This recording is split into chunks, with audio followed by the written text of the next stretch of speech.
like that. I like that.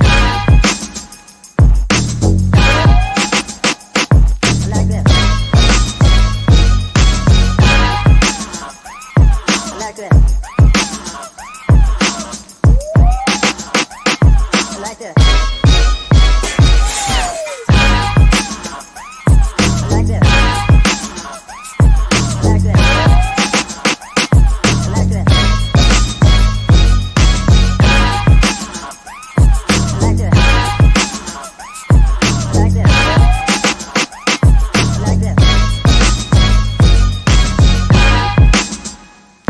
I like that. I like that.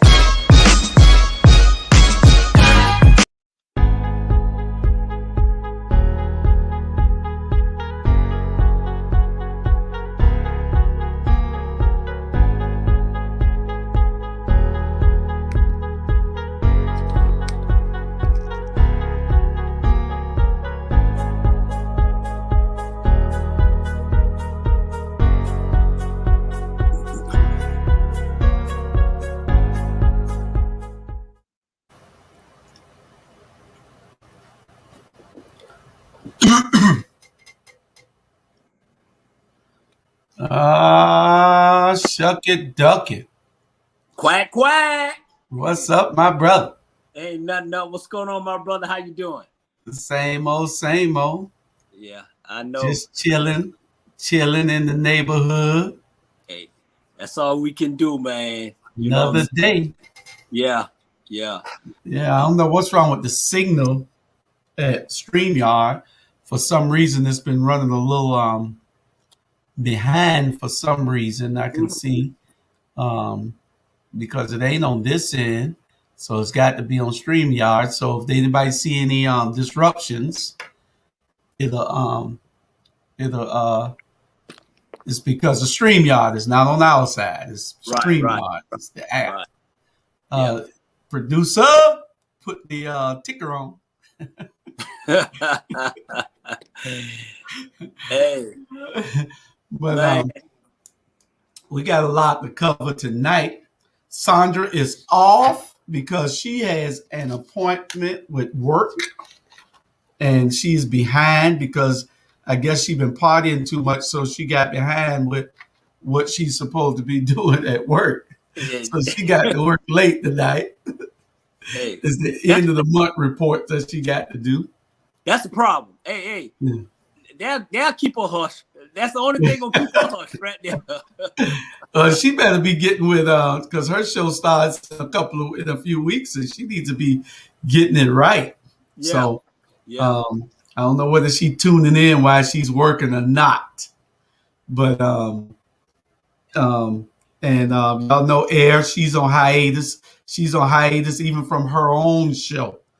She got a show come on Friday night at 9, and she's on hiatus from that. So I get they say that she got a new boyfriend, and the new boyfriend is taking up all her time because we used to talk every morning. I don't even hear from my sister no more. Man. I don't even hear. She got this new boyfriend, and next thing you know, she had to take a little extended leave. And I don't know where your uncle at. Your uncle got mad, 2 weeks ago? 2 weeks ago? 2 weeks ago, he got mad, and we ain't heard no more from him. Wasn't that 2 weeks ago? It wasn't last week. It was. Nah. It's going on 3 weeks. Yeah, it's 2 weeks now. They make 2 weeks. Yeah. And it seemed like you see shit. It seemed like 3 weeks. You know what? People got to understand this. And I'm gonna bring like this. Me and you been knowing each other for forever, over close to 40 years. You know what I'm saying? And we gonna bicker, we gonna fight, we gonna we ain't gonna always disagree. We gonna always disagree. Right. We gonna always have issues. That's just the way it is. That's what a friendship is, no matter what. So at the end of the day, you can't take anything. You can't take it personal. You know what I'm saying? And even this, if it's personal, you're like, hey, Jew, hey, why don't you meet me downtown? Let's have lunch, man. We need to talk about some stuff. You know what I'm saying? That's what men's do. You know what I'm saying? And not saying that Mr. Charlie Brown not a man. He's a grown ass man. He's a man's man. But sometimes, man, if you got issues with anybody on your show or anything, let's say, hey, behind closed door, let's work it out. At the end of the day, get down, baby. At the end of the day, so don't. This a job. People don't realize this a job. Yeah, you know it's a job. It is. Believe me, I know it's a job. I got to do 11, 12 shows and got 4 or 5 more coming up. I know it. You know, so just think about this every day for me. You're right. I'm putting in a lot of work. Right. You know, but we're building something over here that we don't want to let go. Yeah. And we're in the community doing what we got to do to make the information shareable to everybody. Because if the people that's watching here, y'all need to share it with people so that they can see it, so that they can get the information just like you getting it. We appreciate all our people that are there every week. Mr. Donnie Black, Joanne, Dr.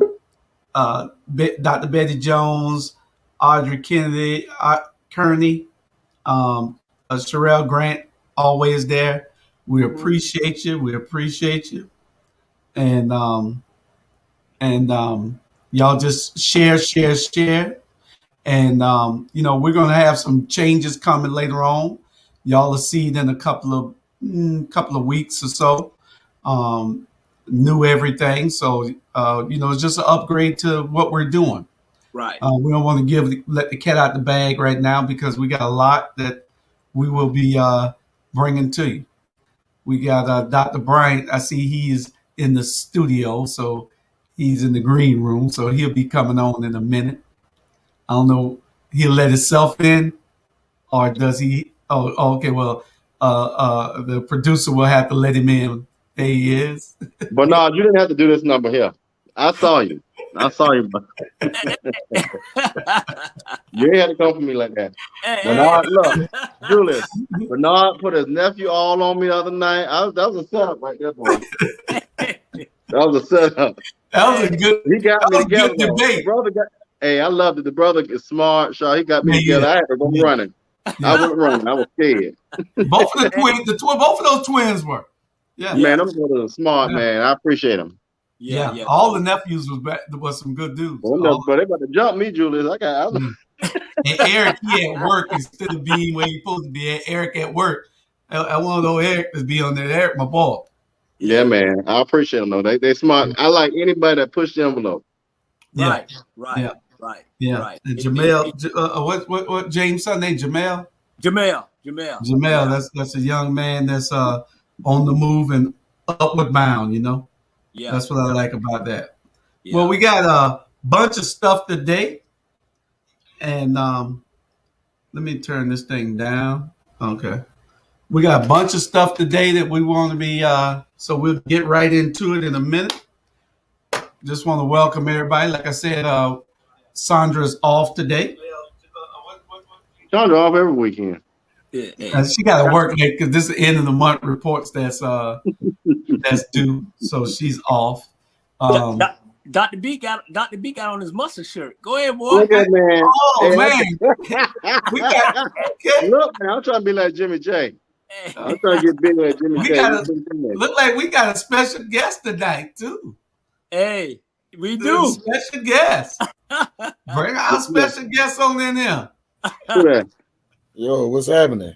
I'm gone.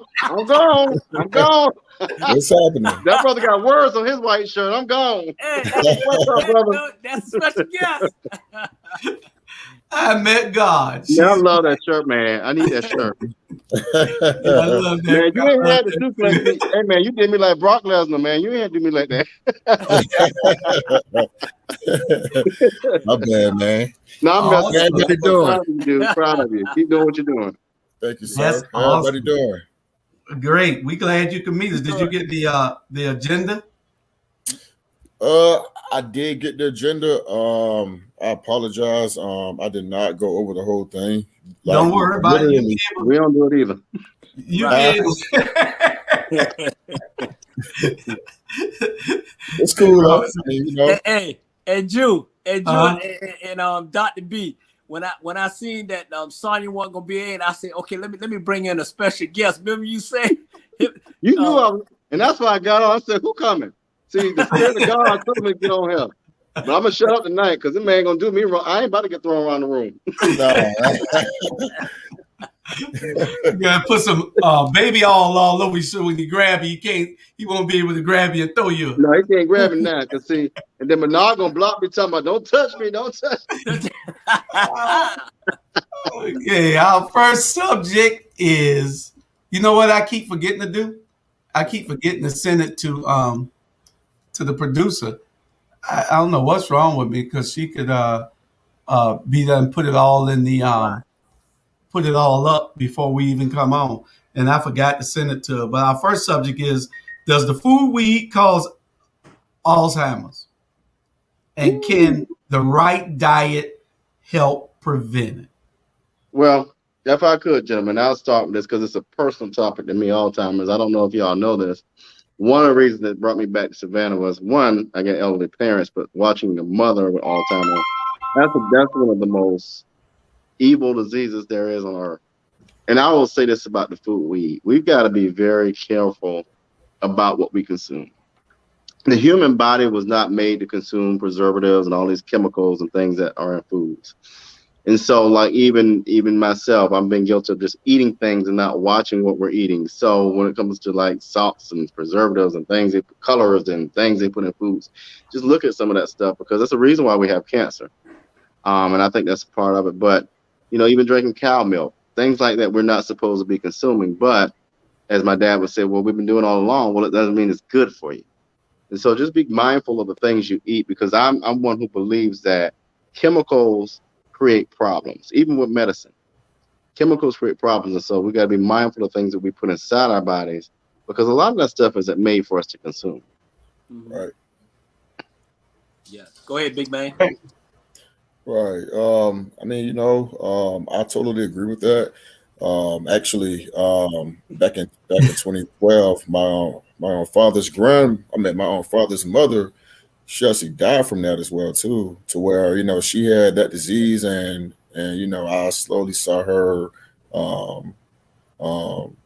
you know, I guess not become herself, to where she would call people who died 40 years ago. To where, I mean, it's crazy, you know, it's people who I never seen before who died 40 years ago who, you know, she was asking about and, you know, and I guess trying to talk to, you know, and, you know, I think that it's a disease that, you know, you don't want to watch your loved ones go through. I mean, it's very sad.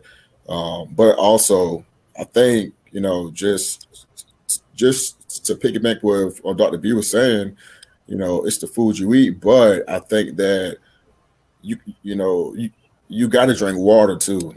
You know, you got to drink water, because water is somehow or in some way a cure-all for most major diseases. So, you know, you got to drink your waters as well too. You know, you can't be drinking liquor all the time or just juices. You know, drink your water as well. Unless the liquor got ice in it, which turns into water. I don't know what he meant. Water. Yeah, that's not what I meant. Yeah, I know. Just putting a little light touch of humor in it. Yeah. You know, one of what you saying, Bernard? And you're right. Both of y'all, you know, absolutely right. People don't realize this is that when people say, you know, Alzheimer's, they don't take it serious. They don't really take it serious. The first thing they think about that people getting old. You know, they getting old and they forget, and that's what's going on. But it's not like that. It's. I remember I was working at the hospital, and I went in this patient room, right, and she was 82 years old. She was 82 years old, but she was talking and had memory like she was like 24, 25, and she was smart. And she was telling the doctors what to do and what's wrong with her and what to, you know, and what to say. So people think, yeah, you get old and not. It's a disease that I think we all need to get a grasp on it and put it out there and put it. And matter of fact, we need to take it and send it up to those fools up there in Washington D.C. and really and truly, focus on that because it's really. And then you know what? It's not just. Some people get Alzheimer's at age 30, age 40. Yeah. I think some people's bodies are built to resist it, and because of your gene makeup. But I also think that it's the meat and the water and the additives, everything that these extra ingredients that to preserve food, to clean up the water, these chemicals they're using, and it causes something to happen in our brains. Yeah. You know, you can tell because the first sign was mad cow disease. And it's something that they're doing to. It's always something that these pharmaceutical companies are doing to want to test on the population, on masses of people, so that they can put the drugs out there to cure it. Just like one of the subjects we're gonna get into later on about the next subject is COVID. And what I think about it. Yeah. You know who really and truly getting rich is these pharmacy companies. I'm telling you, they getting rich from this pandemic, from before the pandemic, the medicine and everything. They're making money. So ain't no question. The more people get sick, the more money they make. Period. That's it. And if I could add to that, what is so interesting to me, give me 2 minutes, but I'm about to break this down for folks. Mm-hmm. You got folk like Buddy Carter out here peddling opioids and peddling prescription drugs. It's interesting how, and I'm not, I'm just saying it like this, how certain populations can legalize certain medicines. Now, let me remind you something. That blood pressure pill you take, that's going to trigger something else in your body to mess up. So now you got a cholesterol pill, it's going to trigger something else. So now you got 12 pills you're taking. That's tearing your body down. Again, we're not made for chemicals. What we don't learn about is natural medicines. Give you a great example. My mother went into the hospital about 2 years ago. Long story short, she had a blood clot. They wanted to give her this medication that was not good because if she would have even nicked her leg or hand, she would have bled out and died. Now, why the hell would you give somebody stuff like that? What I did learn was cinnamon, a natural agent, a plant, whatever, you can be used to break down blood clots. So we've got to do a better job of finding natural ways of clearing this stuff up. The other thing is it amuses me how marijuana was so illegal, but now that certain populations found a good use for it, all of a sudden, wow, it's a great thing. So it just blows my mind that we have to be mindful that, one, we got to start being smarter about how we look at natural medicines and moving away from what we're told and challenging ideologies around what is a prescribed medicine or a prescription. Right. Yep. Yeah, because two things you can't live without, that's the brain and the heart. Can't live without a kidney either, or a liver. So it's a few items, party parts you just cannot live without. And you got to have it. And when the brain goes, the brain tells everything else what to do. Yeah. Right. So we got to have that brain. And if it's telling it to shut down, that's what it's going to do. It's going to shut down. Right. Crazy thing about it is I know guys who's younger than me who looks 10 years older than me, and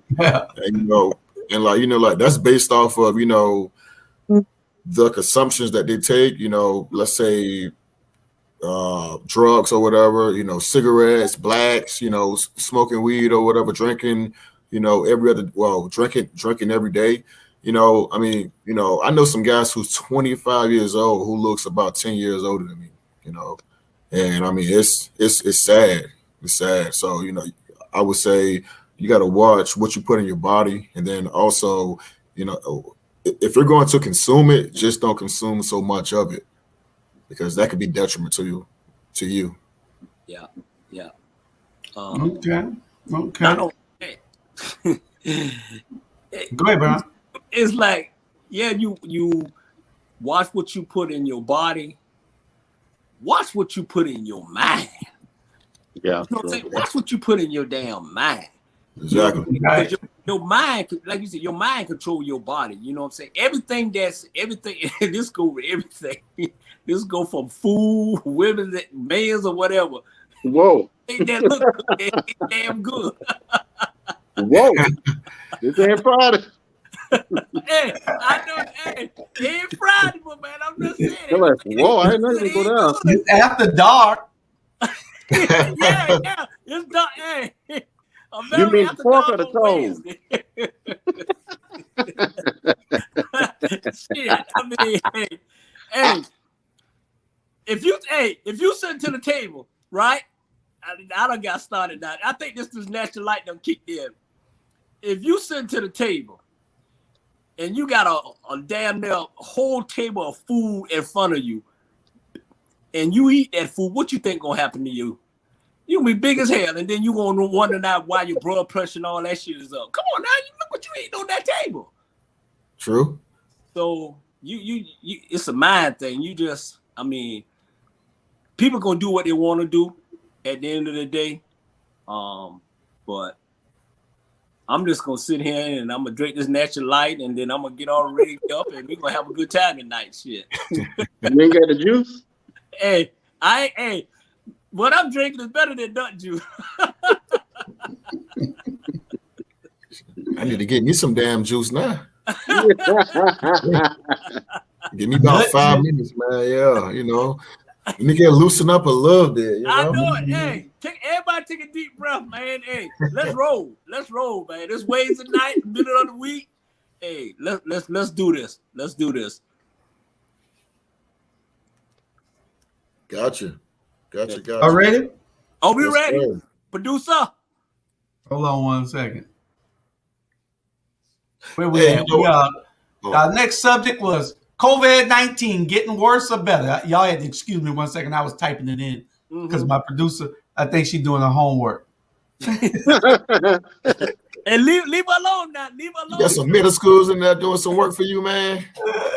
Yeah, I got some students back there doing work. That's my niece. She's a Savannah State Mass a communication major. Okay. What's up, niece?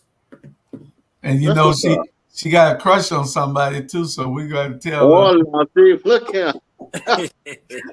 I know she got She saw somebody on the show last week. And she said, "Oh boy." There you go, Brian. America, there you go, America. There it is. No, she wanted a single young man. Hey, Dr. D, brown, when you go to the bottom right, it's wrong brown. Exactly. It's a brown, but it's the wrong brown. It's the wrong brown. Yeah. I don't know what y'all talking about. COVID-19 is getting better or getting worse. Have you had your booster shot yet? Who's going first with that one? You go ahead. So is it getting better or worse? I mean, you know, that all depends on who you ask. I mean, for me, you know, I think it's getting better, in my opinion. The reason why I say that is because, I mean, you know, I don't really know anybody who's in my immediate, you know, who's really been majorly affected by it. I mean, and then at that, you know, just be honest with you, you know, I feel like I made more money during the pandemic than, you know, any other time in my life. So, you know, is it getting better or worse? I mean, I think that's more so a personal opinion. And last question, you said, have I been vaccinated? I mean, like, that's a personal, well, that's more private for me. So, you know, I'll just leave it at that. Yeah, and everybody respect those people that, because one of the questions was that whether you think that if you're healthy and you think that you can get by without getting it and not being infected and and going off of the more over to the deep side than to staying healthy by what you eating and what your exercise and I guess your gene makeup. It affects different people different ways. Right. So, and that's one of the questions, whether y'all think that it's your health that has is a contributing factor.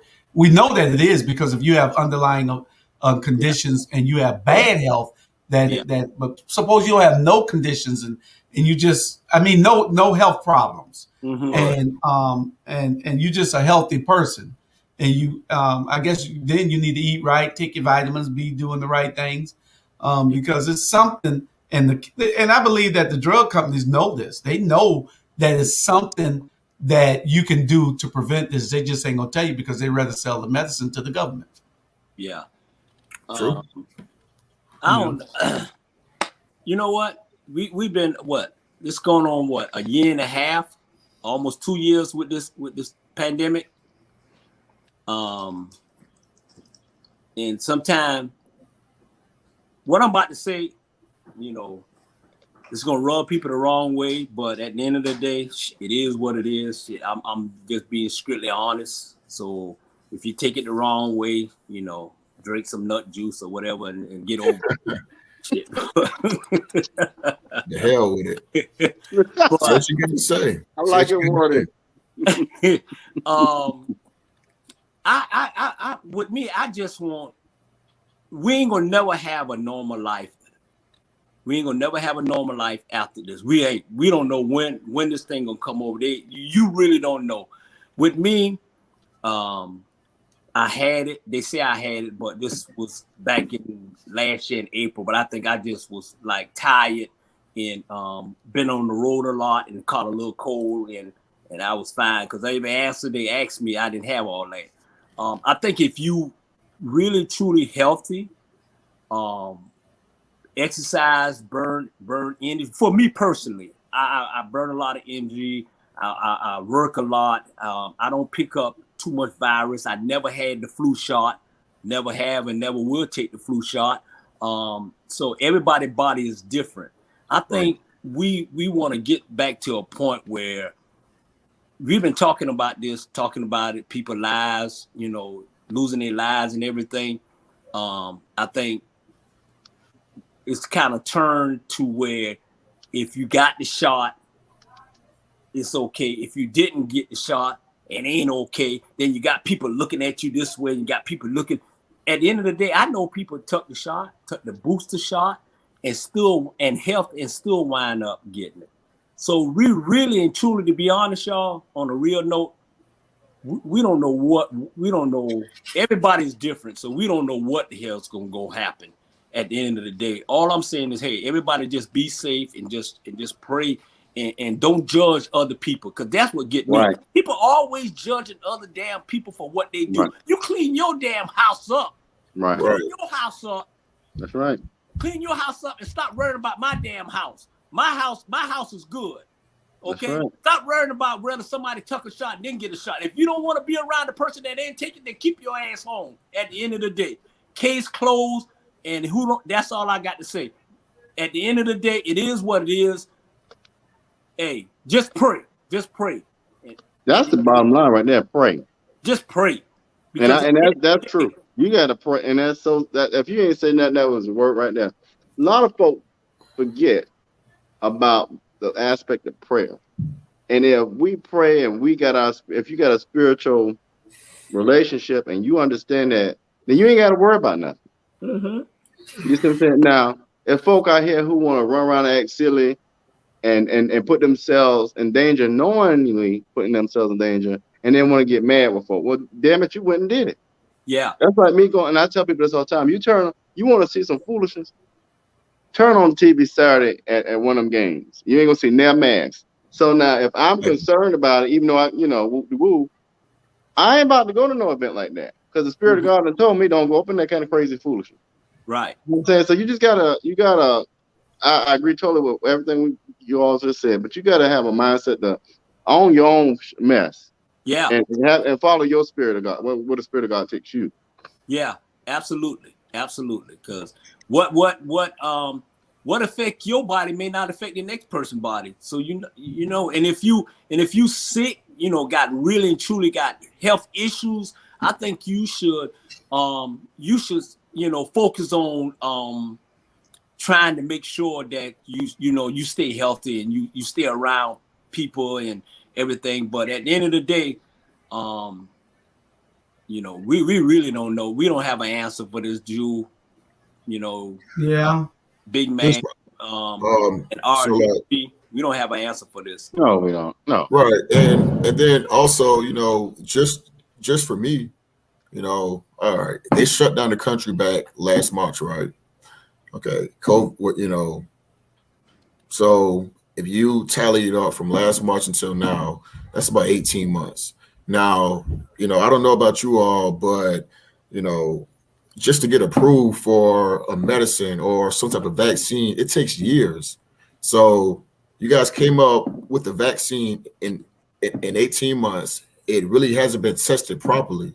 And you are telling us to put this into our body. I mean, you know, I'm still young, you know, I'm still trying to have kids, you know, still trying to, you know, live my life or whatever, you know. What if, you know, that shot affects me, you know? What if it affects my wife? You know what I'm saying? To where now, hell, you know, we can't have kids anymore. Or what if it damages us, you know, mentally?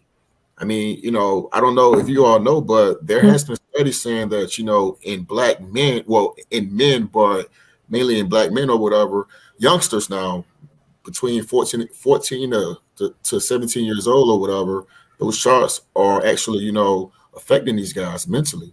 So for me, let me do my own research on it. Let me take the time to make that decision on my own. I shouldn't have the government or you know, these other agencies telling me what I should do, or even my job, because of that. Hell, my job sent me an email telling me, hey, you know, if you guys aren't vaccinated by a certain date or whatever, that you guys are you know, going to get let go, and that's not cool. You know, and you're right, because the New York governor declared an emergency in the state of New York because of staff shortages, because half of the employees do not want to take the shot. So there's an emergency declaration in New York City right now because they don't have the workers to work, because they refuse to take the shot. You know, I can play devil's advocate. You know, I respect everything that y'all have said. And, you know, the shot is a personal decision. If you think you're healthy enough to get by, then by all means do it. I've had a lot of friends that I've lost that didn't take it. One that I got to go to the funeral on Wednesday. So 7 days from now. So I heard something that somebody said, good Pastor Leonard Small said, and I respect this man a whole lot. And he said something that made a whole lot of sense. He said, I'd rather be here than planning a funeral. He's saying, but it's a one-way ticket in that casket. Ain't but one person going at a time in that casket. Mm-hmm. And he said that we don't know what's in the bologna sandwich. We don't know what's in the aspirin. We don't know what's in the Whopper. You know, but you know, and like I said, I respect everybody's decision to take it or not. I'm not afraid to tell anybody. I took it and planned on taking the booster because I know that there are underlying. I'm at that age now, and it's underlying conditions where I don't want to do nothing with my grandchildren or nothing, and put them at risk, or my kids or anything, because they're younger, and put them at risk. So that's just my personal choice. So, you know, and I respect everybody else's personal choice. Right. Because if I'm protected, then and you're not, then 9 times out of 10, the one that's going to be more effective is the person that's not. Mm-hmm. So you said a key word though. You know, you said respect, and respect as in, okay, respect my privacy, whether or not I get the shot or not. You know, that's the main thing, you know, and whether I get it or not, that shouldn't be anybody else's business as well, too. But I mean, you know, I would say this here, too, even people who have COVID, who has the shot, even the booster shot, can still spread COVID as well, too. So of course. Right. Yeah, they can spread it, but they're probably gonna live. But they can spread it. True. You're right. You're right. Yeah. You're But right. and one thing you have to realize though is that with the regulations that's coming in, you know, and it is a private decision, but when these people ask you to see the card, they have a right to not let you in or not. True. You're right you got about a right that too. not to participate, not to patronize that business. Right. You know what? Let me say this here. You got this the point that you got the white folks, you got black folks, you got Asian, you got all kind of different kind of you know, nationality and color, and we all fighting each other. We all fighting each other. We all saying, "Oh, I don't like you, and I don't like this, and I don't like this." Now we got a pandemic that's came to us almost a year and a half, and look what's happening now. Look what's happening now. Now the pandemic got us separating. Now the pandemic got us thinking this and got us thinking that. And this, you know what I'm saying? We fighting. It is crazy. If y'all look at it the way I'm looking at it, it is crazy. And you know, and y'all know, y'all got people y'all probably done had an argument with over this. And that's it used to be we arguing about our color. Now we arguing about whether we get the shot or don't get the shot. And we people who's watching this show now, right? Because I love ATR media because we bringing it like we bringing it. And at the end of the day, we keeping it real. And some people don't even know the information until they watch us. Because you got other media hiding it and saying this and that. But to be honest, we is always we're gonna find a way in America to fight with each other one way or the other. We're gonna find a way. So it's just another way of we fighting with each other again. Well, and here's the thing, you know, two pieces to it. One, and I want to get y'all's feedback on this, but my thing is this: you got an option, right? And like the brother said, you got an option, and that's a person's personal option to be vaccinated. If you don't want to choose the option, my only thing is just wear your mask and whatever.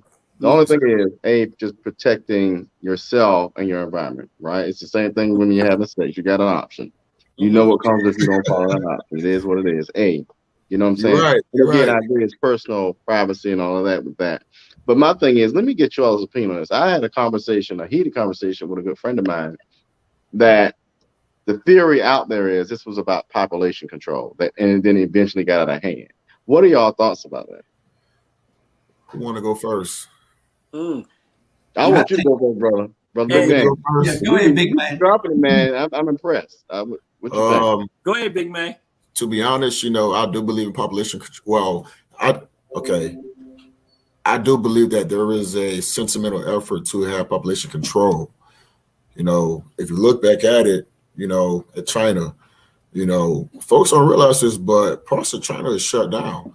You know, it's like they're shutting down China because of this outbreak or whatever. But at the same time, though, China has over 1 billion people. Like, that's a lot of people. And think about it, you know, it's the same size as America, same exact size. So if you got 1 billion people in an area that is super congested or whatever, you know, you got to find a way to depopulate the earth. And then at this right here, look up the fourth industrial revolution. That's now maybe I'm saying it wrong, but that is pretty much, we are going away from using our hands, industrial type of work, to automation. You know, so for me, you know, I'm an engineer.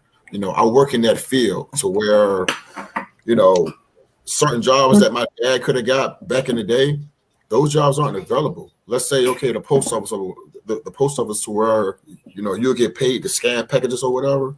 There's machines now that can do that, to where, you know, a lot of these jobs are getting obsolete. Most of these people, you don't need them anymore. And then at that, you know, I look at Planned Parenthood. That's another thing right there, in my opinion, that I feel like is decreasing the Black population. That's just me. You know, I'm not going to say that I support all abortion bills, but if you look at it, the large demographic of people who's going to these abortions look like me and you. You know what I'm saying? And that is decreasing our population. You know, so I feel like there is a effort to depopulate, to depopularize the world, and it's harming us more than any other demographic. You know, that is my opinion. Okay. Digging deeper, I think that that there is a cure to this because I believe that it's man-made. Yeah. I don't believe that this is something that just naturally evolved into this world. I believe that this is a man-made pharmaceutical engineered disease that they put in the world because of all the money they lost during the opioid crisis. And they lost a whole lot of money because of that in the lawsuits. And they had to regain that money. So they had to recoup it somewhere. So why not? They had this sitting on the shelf, and this was the perfect time. Put it out in the world. Yeah. Let's destroy a lot of people. Bill Gates wanted to do was get part of the world out of the way, and part of the population out of the way, so it could be a much smaller population on the world. In the world, I believe that is man-made, and that there is a cure. I think that there is a cure that you will never get it, never happen to you. And they are holding that. They've taken it. They are holding it, though. They want to give you just a diluted part, and that's that vaccine we're getting. Well, check this out. Y'all remember when Trump got it, and all of a sudden these magical doses of stuff came out? Yeah. Y'all remember that? Yeah. But there's only one of those in the world. Come on with that mess now. Don't play with me. But to Big Man's point, y'all can put together all these concoctions and not this mass production of vaccination. But Trump only there's only one for the president. Come on with that mess. I tell people, don't believe everything you hear. Yeah. You're it's right. Man-made. Yeah. It is man-made. All viruses are man-made. Any virus is a man-made substance. Yeah. You know, don't always believe what you hear, and don't always believe what you see. That's right. And it's been out there when this happened that these folks, I ain't trying to call nobody out or whatever, these folks was in the lab and some shit happened. And that's why we in this pandemic now. And that's all I'm gonna say about it. It was in Wuhan. Yeah. Wuhan, China. Yeah, that's what happened. And now, okay, they trying to like, oh, nah, come on now, you know, the less it is. Hey, do this here. Do your research. Yeah, and then you have your answer. All right, we got another guest came on. What did Carl say? I don't care what y'all say. I am taking a horse to warmer. You know that. Hey, you know that thing. You know what though? Carl, we need you in the 5th district. Don't do that to me, bro. I still need you over there. We gotta hold some folks accountable. Don't take that shit. You see, you know what though? So there's levels. So there's levels to that horse dewormer. Actually, it's called invertamine. And so actually that type of, that type of drug, the maker of it actually won the yeah, exactly. So he won that because of that drug. So actually it's levels to the drug. That drug is used to treat horses, but it's another dose of it that humans can take to where, it could treat them as well too. So, right. When you look at the media or see CNN or Fox News or whatever, when they're talking about the horse dewormer, well, folks taking the horse dewormer, they took the wrong drug pretty much. They took a higher elevated dose than what they should have taken. The horse can take it. We can't. Exactly. Yeah. But that same drug at a lower dose can help. Studies have found that it could truly, help you fight COVID. Yeah. So they're gonna introduce it in some kind of form after a while, and everybody will have the cure. like Bernard said, I haven't taken the flu shot in 15, 16 years. Made I me so never sick took it. one day that I thought I was going to die. So I never took it again. And I'm serious. I never taken it again. This was 2007 or 8 or something like that. Somewhere around there. Right. Yeah. Right. Natalie, welcome, Natalie. How you Hello, doing? Natalie. Hey, Hey, family. Natalie. Natalie, she was so gracious enough since we wanted a woman's voice and a woman's perspective, and Sandra was off tonight. So Yeah, she we need said it. that she would come Glad, in yeah, and appreciate that. replace Sandra. But Sandra, you just like Sandra, you late, you know. Look, Oh, look, I was handling business. I'm here. Give her a oh, pass. there you Give her go. a pass. I like that. Well, Like that. we went through the first two subjects. We're on the next subject now, All right. and we the first two was unless you want to give your, you want to expound on the COVID-19 shot, if you want to say something. I just believe it's a personal decision. That's why there's HIPAA laws. It's a personal decision. Do what you're gonna do. And then I heard somebody say earlier, but if you choose to go to these events with large masses of people and no mask, then that's on you. But I'm not going to those events, vaccinated or unvaccinated. I'm not going. That's too much. Right. All right. Well, you first up on the next question, on the next topic. And the next topic is, you are first up. All these mass shootings. What's going on? Well, these are the last days. No, let me not. What's going on? It's on you. It is a result. It is evidence. In the nonprofit world, I would say it's an outcome.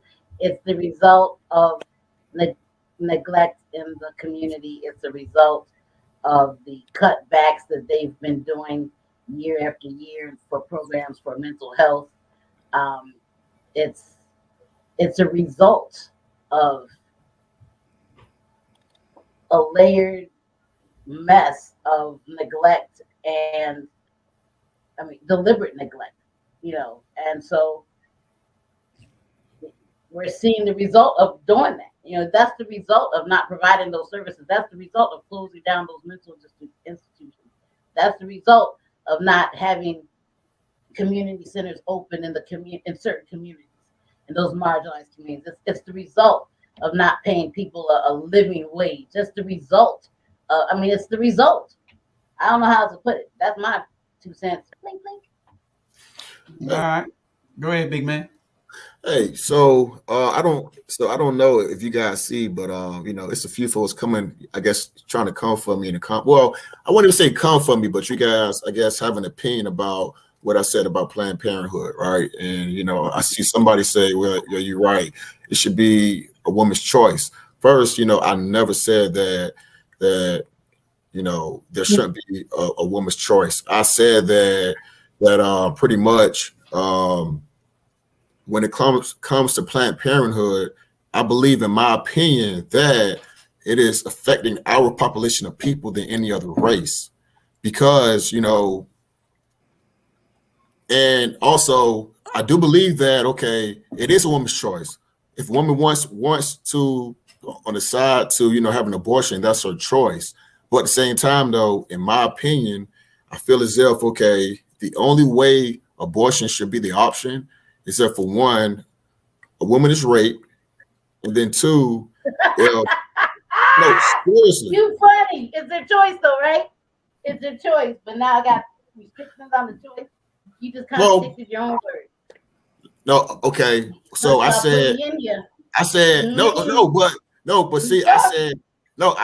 in my opinion, though, which I said But when you speak your opinion, you need to speak truth and not misinformation. How is it not truth, though? How is it not truth? That's my truth. That's my truth. Your truth. You have your own truth. Well, no. I'm saying what you just said. You just said it's a woman's choice. to do what she wants. And then you said, if she has been this or if she has been that. You contradicted your own words. But that's my opinion, though. I'm not using nobody else's words, but your words.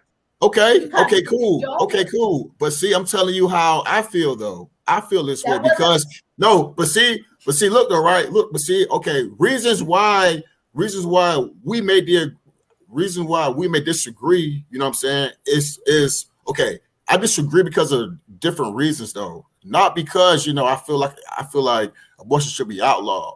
I said that I feel that way because I feel like it is decreasing our population. You got to realize, right? Okay, before Black people was the second minority to whites. Now, hell, we at damn near fourth. It's whites, Hispanics, and then Blacks. You know what I'm saying? So for different reasons or whatever, I feel like, we should reconsider having abortions because I feel like before you know it, for one, our vote isn't going to count. Why? Because for one, our Black population has decreased. So it's reasons behind why I feel the way I feel.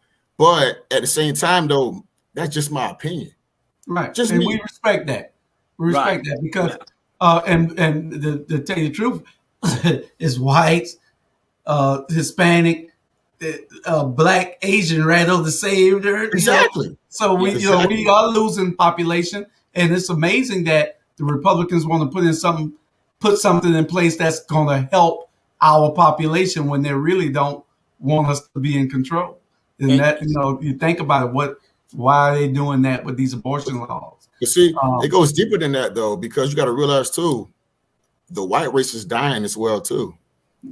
It's like, well, I ain't going to get into all that, but, I mean, hey, there's levels to it. There's levels to it. Yeah. Next show.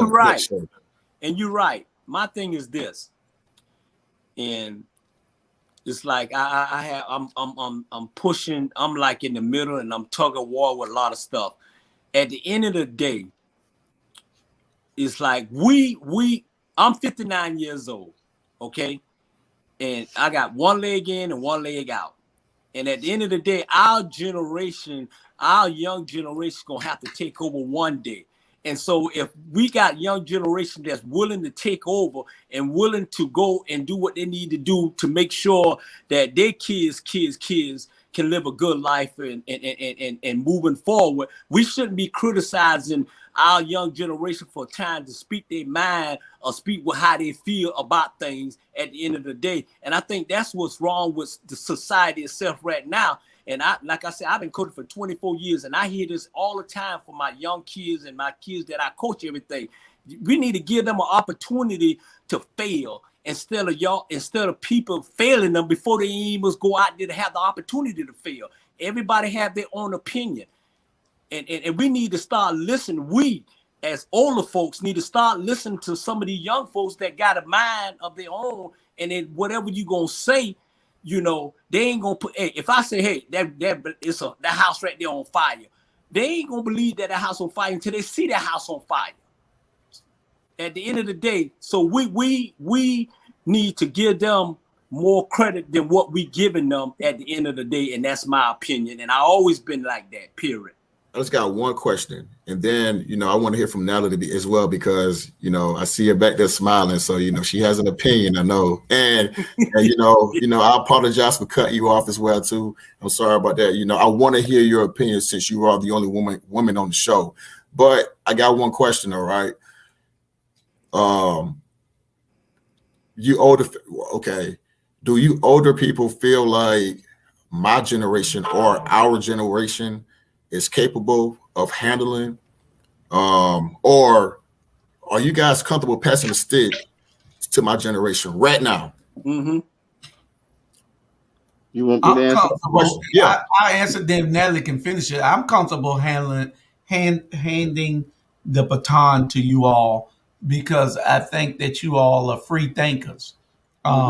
We were not free thinkers when we were coming up because we were all in the same little boat trying to get to the same place. You all are everywhere trying to do different things, which is good, I think. So I'm comfortable giving it to you all. I think that the young man is what we need to be grooming. These older people like myself, even though I look 36, I'm 60 in a few months. We need to just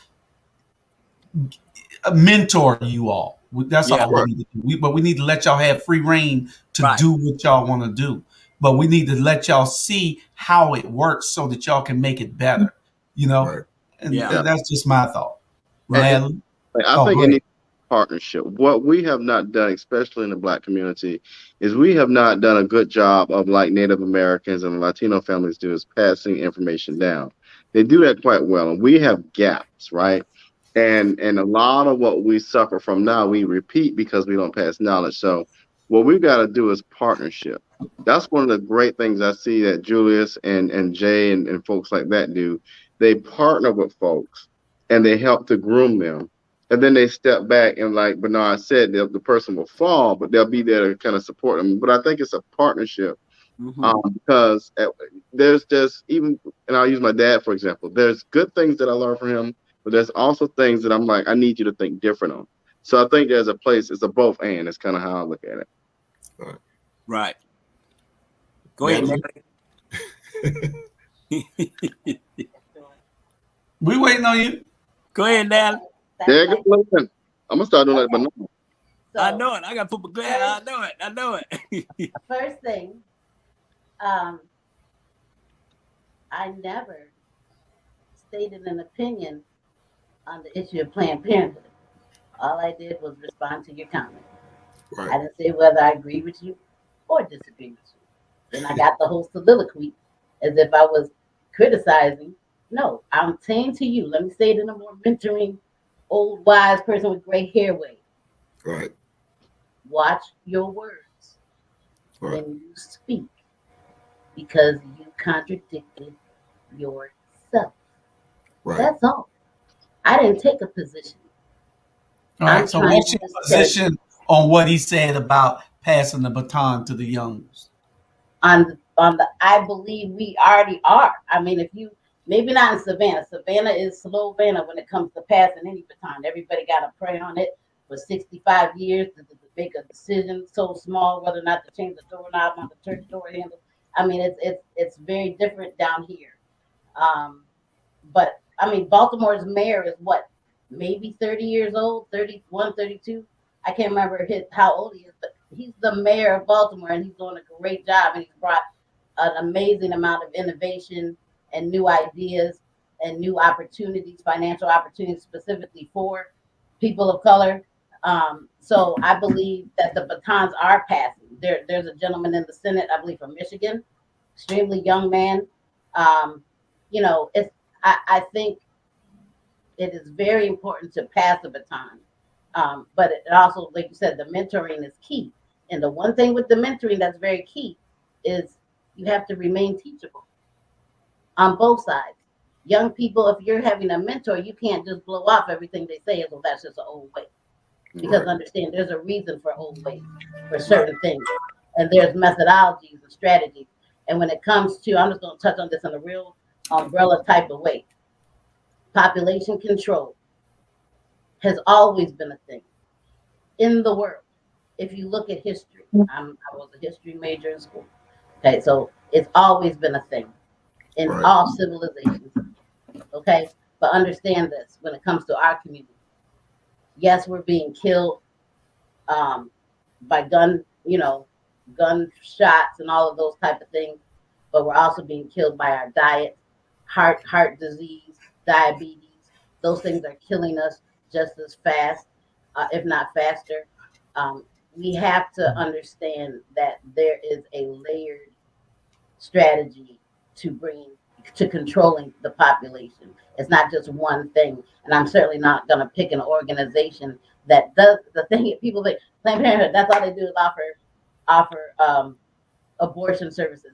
No, they offer low cost, or if not free, mammograms, pap smears. They offer services for people. So I'm not going to condemn an entire agency for one service that they provide. When they provide, the reason why you see so many of us there is because of the cost of their services. There's a lot of other looking people who are lighter than us, who get their services done by their private physician. Don't think they ain't getting it done. Right. We just don't see Right. it. Yeah. Okay. And I worked in social services, so that's what I got to say on that. Well, my thing is this. I want to clear something. I got two things. I want to clear something up on abortion, and then I want to say, about passing the torch. I think every woman in America, have the right to do whatever they want to do, with their body. Nobody should tell them what to do or what not to do at the end of the day. And I think a lot of people, misunderstood a lot of stuff when people say, okay, you shouldn't do this or you shouldn't do that. Everybody's situation is totally different. I'm not going to tell a woman what to do with their body. I'm not going to tell somebody, do this to do that, because everybody's situation is totally different. And that's what people need to realize. The ones in Texas, the ones in California, one everywhere. Everybody's situation is totally different. So if somebody decides to say, "Hey, I want to have an abortion," then that's them. That's they. Respect them, because you can't tell nobody what to do or what not to do. At the end of the day, because everybody's situation is different. At the end of the day, and that's how I feel. That's me personally. That's my personal bit how I feel about it. But and then, far as passing the torch to the young generation, I don't think we passing the torch to them, for them, with them, whatsoever. At the end of the day, because we as old folks always want to hold on to something, always thinking that they're gonna lose something. They don't want to go sit in their damn rocking chair and go rock somewhere. You know what I'm saying? They thinking their mindset is they think their mindset is the right way. It's not always the right way, because if it was the right way, we still wouldn't be in the position we is now. Our black community still wouldn't be in the same damn position we in now. We still fighting, trying to get our rights for every damn thing in this country. And y'all will say, "Oh, it's the old way." Sit your ass down somewhere, please. And I'm you sorry. Just said something though. You ain't right. Go ahead, big man. We got 2 minutes left on this subject. All right, 2 minutes. All right, so you just said something just now. Far as our freedom and our rights or whatever. You got to realize, okay, people may think that 1865 was when blacks were free. No, really, it was in 1968. That's when the bill passed or whatever. Not not far as slavery go, but I mean just far as giving us equal rights to everybody else. So you think about it, we really just got free by 50 years ago. But some of us think we've been free all their life, because Lord, don't get me to talk about this. Some of them think they've been free all their life, because when they gain status, they think that they've never been poor. They think that everything has always been right in the world, and they don't need to be able to correct anything. That's the problem with us when we get in these positions of leadership and responsibility. We don't understand that you got to look at the people behind us. Passing the torch, I'd rather give it to these young people, because now coming up, these young people got compassion. They understand that it's about all of us, and it's about the people that don't have. They understand what compassion is. Before 50 years ago, these people didn't understand nothing like this. It was just white people were better than black people. That's all it was. That's what they thought. Also too, with my generation, we also interact with people outside our race as well too. Where back then you were kind of like on the fence. Hell, be honest with you, prior to me leaving Savannah or whatever, I always had this thing to where, if you ain't black, I ain't fucking with you. Just being real with you. Yeah. But you gotta see the world. It's like, I ain't bragging or nothing, but I done been all across this country working or whatever. I don't work with Asian folks, white folks, Mexican folks, and one thing I learned, they all borrow our culture. They all love our music, our fashion and everything. And really, they want to be a part of that, that whole culture or like whole drip or whatever.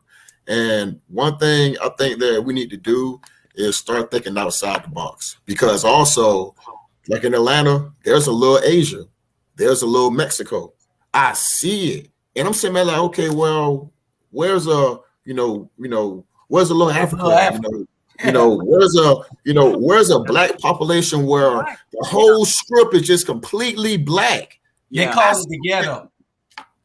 Yeah, you're right, but at the same time, though, that ghetto ain't making no money for us, though. Not exactly. Yeah. We gotta have some economic drivers that we could put ourselves in the position to form our own little community, like the Nation of Islam wanted to do.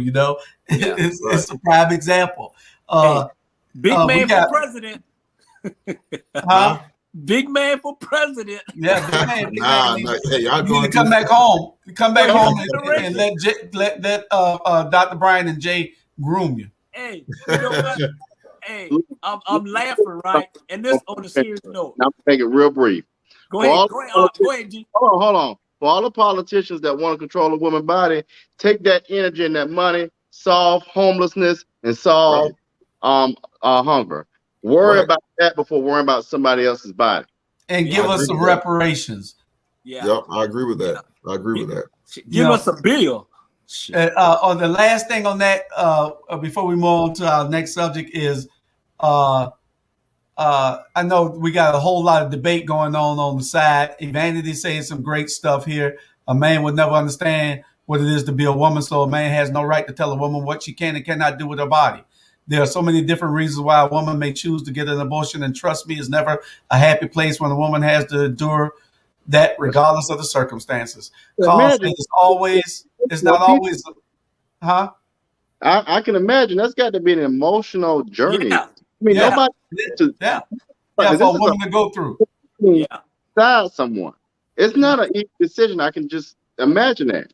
Yeah. And Carl said it's not a matter of passing the baton. In some cases, the baton needs to be taken. And he's exactly right. You got some people that just don't want to pass it. They're 70, 80 years old, still in the way, getting in the way, and not trying to teach nobody or pass the baton. So you're absolutely right. Ivan said he remembered on the series Dallas, Jock Ewan telling his son Bobby, nobody gives you power, you take it. And that's absolutely correct. And on the last thing before we move on to this next subject, I only know, and I'm gonna touch on this abortion thing. I believe that we need to keep it down as much as we can. I believe in that a woman has a right, but I believe that there's only two people that should have been aborted in this whole world, and that's Donald Trump and Jody Hawks. And so I'm gonna move on to the next subject. All these mass shootings, what's going on? That's what we supposed to be on. Don't y'all go back to no other subject now. Oh, okay. Because we talk about this here. The guy walked in the grocery store, Kroger, or whatever that is the other day. No, he was working in there. They told him to clock out and cash butt home, but he went and shot 15 people, killing one. Thing. I am all for the Second Amendment. I love it. It's great, wonderful. The problem is we got folks out here with assault rifles. If you ain't going to nobody's war, you don't need no assault rifle in your house, period. Yeah, that's correct. Yeah, that's correct. But you know what? On people can sit around and they can judge other people, and they can go and say, hey, this person not fit to be running for mayor of Point Wentworth because of his background or whatever, and this and that. At the end of the day, people need to realize you don't know what people be going through. You know what I'm saying? People be sitting behind the wall and their mind playing tricks on them. And they come out and they instead of them harming themselves, they want to harm other people. You know what I'm saying? People don't know. It can be somebody can be right now, either go kill themselves or kill somebody else. And you may be the last person that person talked to. That's right. So you got to watch what you say to people. You got to watch what you say. And if you come in close to somebody that you don't know, just be passionate about it, because you don't know what that person going through. Everybody think they know what's going on in people's damn house. You don't know what's going on in nobody's house but your own damn house. So you got to be passionate about other people, because if you could set them off, some way, somehow, something set that young man or whoever off for him to do that. And that's why all these shooting is going on. You don't know what these people going through. Right is right and wrong is wrong. It's wrong to go kill somebody that you don't know. It's wrong. It's absolutely wrong. But how long we was trying to get gun control and we still ain't got it? How many, how long? That's a bunch of bull. What we need, since we can't do gun control, Natalie said it right earlier. We spend so much time on COVID. We spend so much time on going to a doctor about our physical health. We don't spend enough time on people's mental well-being. Let me give you a personal story, and I don't tell people this. I've never been one who would say I had a mental issue or mental illness concern. But when you're around, we talked about Alzheimer's earlier. When you come home to a parent with Alzheimer's and the other one is having stability issues and you got other things going on in your family, that has a lot of mental weight on a person. The stress level goes up, and not to mention I ain't even dealt with my own stuff. I finally said, let me go get some kind of therapy. They put me on antidepressants. Well, think about a person who can't manage or think through that stuff.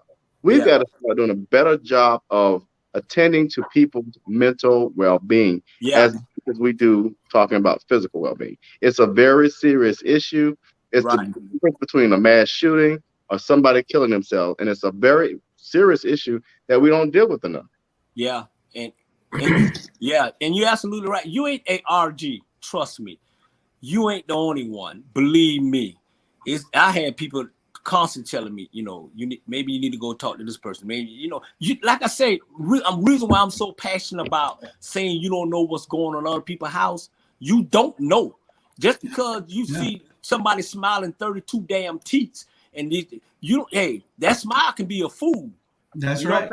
I smile because I hide shit. I'm the type of person, you don't know what's going on with me because I'm always smiling, but your ass don't sit around and ask, and you know what, brother, what's going on with you? How you doing? That's the problem. People don't never say, well, how you doing? Just because you see that damn smile, that don't mean I'm doing okay. That's right. Yeah, that's correct. That's absolutely correct. And if I can just interject right quick, don't think that this new way of life, the sudden change that we encountered in March of 2020 has not mentally affected all of us. It has affected every single solitary person, whether they want to admit it or not. We do not live like we did in February of 2020. It's only a year and a half later. We don't live the same. And that has I try to explain, like, when I was a kid, we played and wrestled and were in groups with each other and played horse in the pool. Like, my kid has to social distance. You understand what I'm saying? He's not going to have the childhood. He's not going to have the things that we take for granted right now, just trying to survive. So I think, that mental health is serious, but it also plays a big role in the state of the community now, and whether it's the Black community or the whole community. Is it because the environment is softer now when it was harder back then, or what? Because it ain't us doing a whole lot of it. Out of every 10 or 15 is probably one person of color that's doing. This guy here was Asian. His name was UK Tang. He shot 15 people, killed one, then he killed himself. And that's a hard pill right there. When you kill yourself, you don't know, like Bernard said, you don't know what that person is going through. Right. And they told him to clock out and go home. And but what was he stressing? We don't, like Bernard said, we don't know he could have been stressing. The pandemic could have killed a bunch of people. He knows he could have had people from, you don't know what someone's dealing with. Yeah. In this day and age right now, the pressure is real. And Facebook is so backwards on what they do. They'll put us in Facebook jail, or censor us, give us a warning for violation of community standards. But then you got a guy that has a whole page dedicated to me that's harassing me, but the page is still up. Right. Suppose I was to go off. Yeah. Right. But Facebook let this stay on, and they've been warned about it, and they still let it go on. Yeah. But I'm sane, but suppose there's a crazy person that he's doing this to that just can't take it and go handle it. Yeah, you know. Well, I would say this. They want to censor us for a word. Yeah. Right. But here there's a whole page dedicated to harassing and bullying, right. and they do nothing. Like they don't see it. And me and Facebook, and I'm gonna tell you, me and Facebook, me and whoever it was, we went at it almost half a day, and I explained to them that shit was wrong, and this guy bullying you, and this guy putting it. So why is so right for him to leave that up there? At the end of the day, because he's the right color. That's why they left that shit up there. If it was me or you putting somebody, white folks, to say and harassing all that, they'd have been there, took it down. Yeah. Facebook got personal shit that they put up and personal they don't want to put up, but they want to put me in jail every now and then when I say something or when I do something. At the end of the day, Facebook need to get it right, because right now you letting that man harass this man and you doing wrong, and it's absolutely totally wrong. It's absolutely totally wrong. At the end of the day, they lucky. They just lucky. I'm just a sane person and don't bother me. Yeah. But but I just thought it was a double standard. So I say, hey, well, how can he do this and I can't do this and I can't say this? But you want to put me in jail for saying a word. Yeah. You want to put me in jail for 7 days one time because of what somebody else said on the platform. 3 days one time for what I said about somebody being of a different animal species. So what the hell? But this guy can sit there and call me all kind of names all day long, and he stays on. Yeah. Double standard. Hey guys, I'm gonna just so just to answer your question as far as gun control go. I mean, I feel like the Second Amendment is there for a reason, and I own a few guns, and to be honest with you, I need more. And now, mind you, I'm not out here shooting anybody or out here wilding or whatever. But see, the thing is though, why would I get back my guns when they ain't get back their guns yet? Oh snap!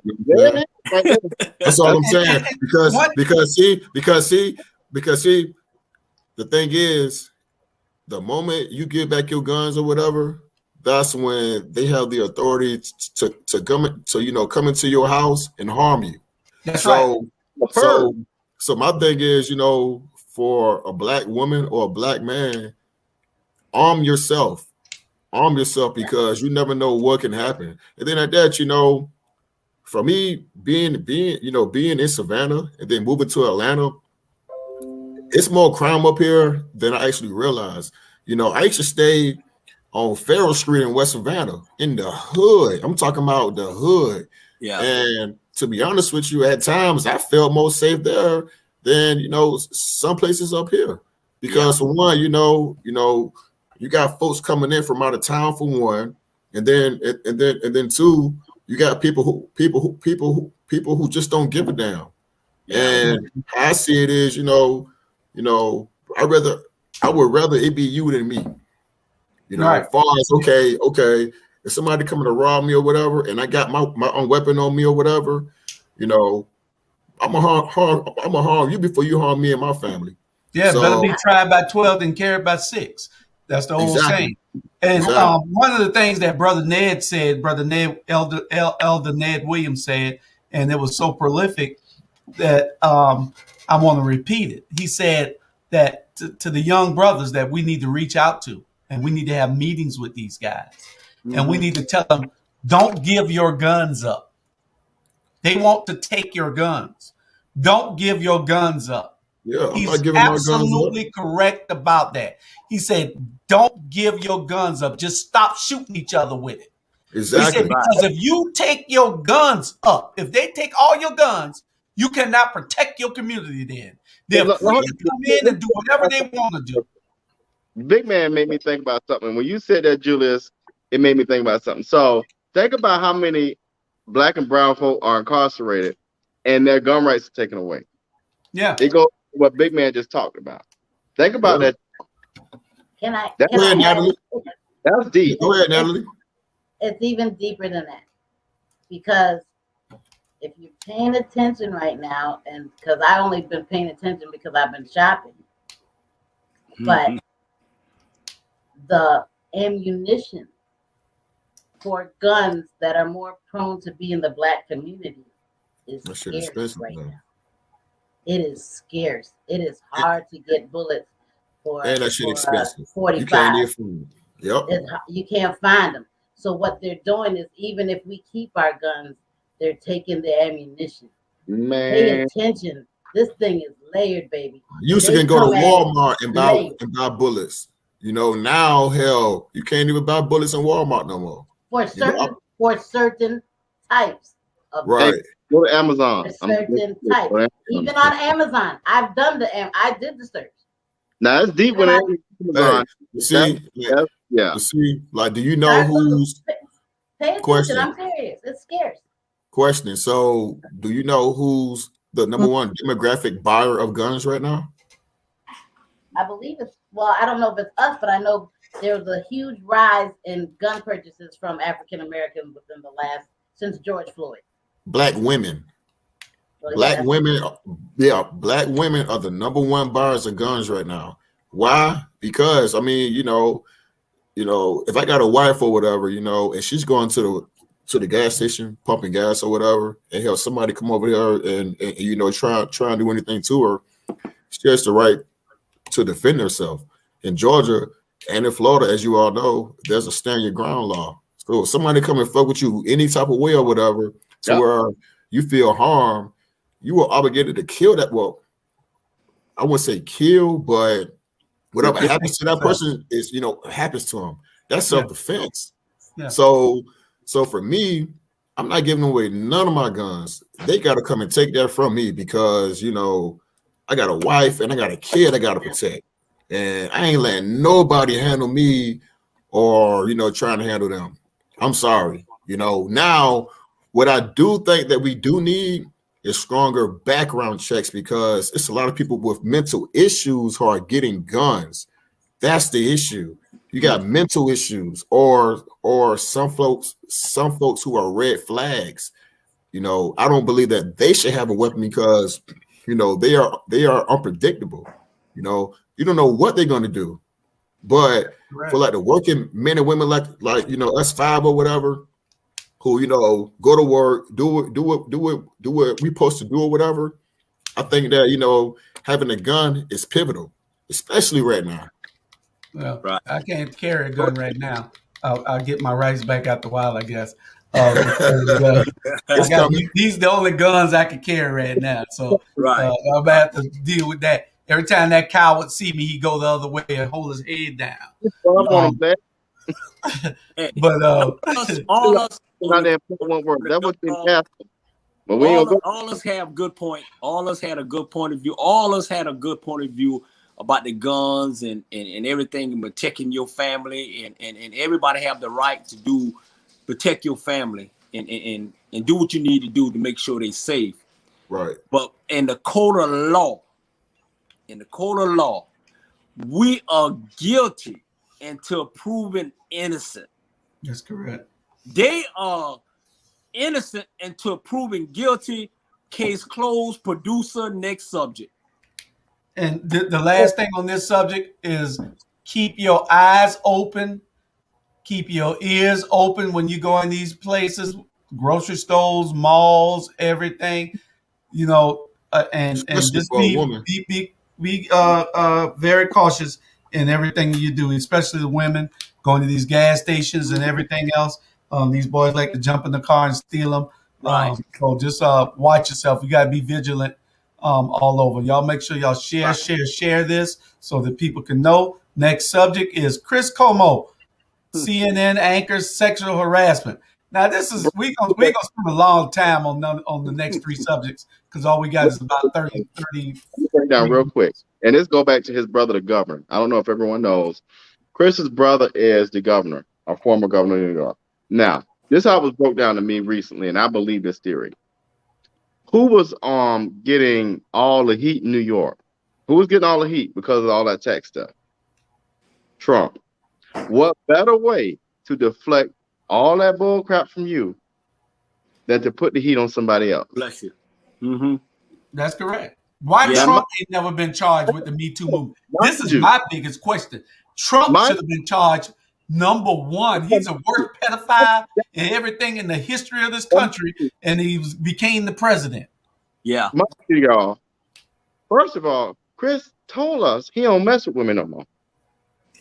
I don't know if y'all was there, but I heard it. Number two, ain't no way no governor gonna get away all these years, and he been in the political limelight all these years to get to governor. Ain't nobody said nothing. Come on now. So you know, basically, money talks. So Trump engineered all of this. Yeah, I think that Trump shouldn't. I mean that Governor Cuomo, all these women that came up with the charges, I think they were just like with Bill Cosby. I don't believe that they were founded. They're unfounded to me, and they should have said something when it happened. Now all of a sudden, all of them got nerve 30 years later to come and say something. In Chris Cuomo's case, this was his boss that said that she sexually harassed her. His boss. How the hell you sexually harass your boss? Right. Come on. Because all she got to do is fire you, eh? Yeah. And you know why? I got a question. You know why they're coming after go ahead. Coming after him? The reason why they're coming after him because he didn't say any negative thing about his brother. What damn man that love his brother gonna get on national TV and talk about his brother? Correct. You stupid. I mean, and at the end of the day, they should flip it. She probably harassed him. You know what I'm saying? You got women's harassing men's at the end of the day. And the people don't realize this Me Too moment came up with this black lady. I don't forgot her name, but she came up with it, right? Okay. And so now you got the white young lady, you got them. They just done took it and took it in a whole new direction. A whole new direction. But I guarantee you, when that black woman came up and said came up with this Me Too, and the person that she said that harassed her or whatever, they still ain't brought that person to justice. But soon as one white lady came up with that, now you in jail. Now all of a sudden everybody coming up, Me Too, Me Too, Me Too, Me Too. At the end of the day, it's a bunch of BS. And far with Trump, he's a B. He's gonna always be. At the end of the day, Trump is the one behind all this Cuomo's. Him and his boys. And what he gearing up for is 2024. And if y'all don't wake up, we're gonna be in trouble. We're gonna be in damn trouble. And that's all I got to say. Okay, for me, I want to hear Natalie's opinion for one about this. And then go ahead, Natalie. I want to hear your opinion because, for one, I don't want to speak on the Me Too movement based off of how I feel without hearing it from a woman's point of view. So, I'll go ahead and I guess enlighten us on your opinion on it. Okay, I'm gonna give my opinion on it. This is not women's opinion on it because, in my opinion, may certainly different.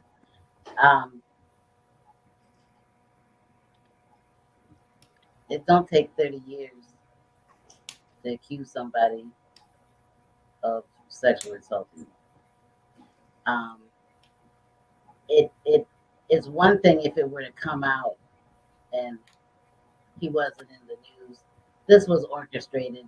This was and I knew it was going to be orchestrated. That's the thing. Yeah. I knew it was going to happen because here's the bottom line.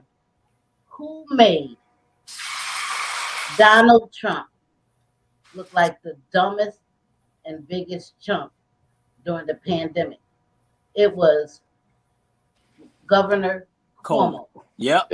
He made him, Governor Cuomo acted presidential in the very height of the pandemic and made Trump look like a straight idiot.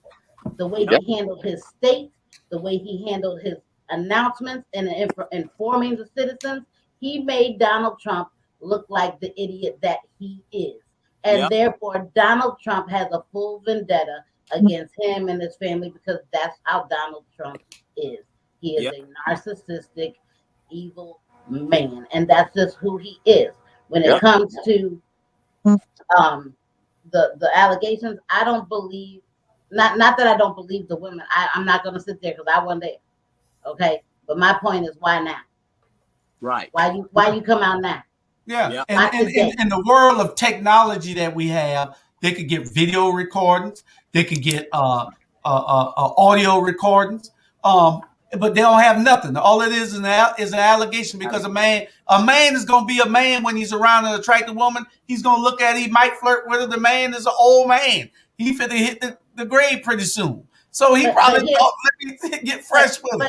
No, you can't justify that. That's well, not ain't justifying it. That's just something I'm saying.